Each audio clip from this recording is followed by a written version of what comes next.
കേരളം കഴിഞ്ഞ 10 വർഷത്തിനിടെ ഒരു വർഗീയ കലാപം പോലും കണ്ടിട്ടില്ല എന്നാണ് മുഖ്യമന്ത്രി പിണറായി വിജയൻ അവകാശപ്പെടുന്നത്.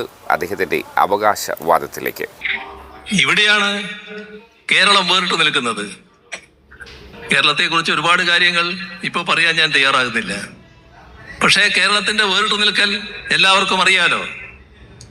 ഈ കഴിഞ്ഞ 10 വർഷക്കാലം നമ്മുടെ കേരളത്തിൽ ഒരു വർഗീയ സംഘർഷവും ഉണ്ടായില്ല, ഒരു വർഗീയ കലാപവും ഉണ്ടായില്ല.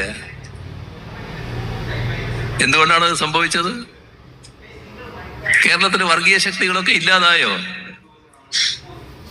കേരളത്തിലല്ലേ ചില വർഗീയ ശക്തികളുടെ ഏറ്റവും കരുത്തുറ്റ സംഘടന പ്രവർത്തിക്കുന്നത് എന്ന് അവരവകാശപ്പെടുന്നത്. അവരടക്കമുള്ളവർക്ക് തല പൊക്കാനായില്ല. തല പൊക്കുമോ?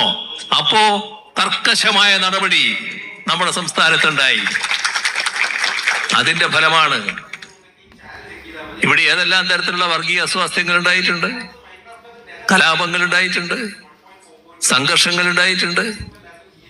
എത്ര പേരുടെ ജീവൻ നഷ്ടപ്പെട്ടിട്ടുണ്ട്, എത്ര പേർക്ക് മാരകമായ പരിക്കേൽക്കേണ്ടി വന്നിട്ടുണ്ട്.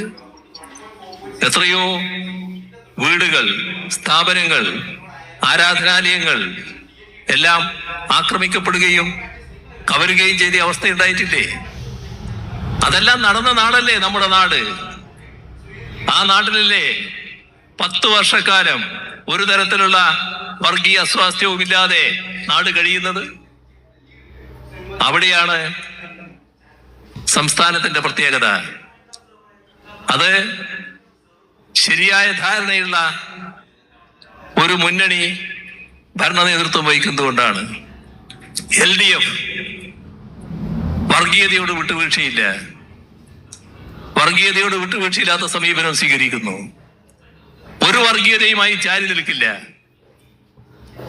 ഏത് വർഗീയതയെയും സംരക്ഷിക്കില്ല. വർഗീയതയാണോ പ്രശ്നം, വർഗീയ സംഘർഷമാണോ, കർക്കശമായ നിലപാട് സ്വീകരിക്കും. അങ്ങനെയാണ് വന്നത്.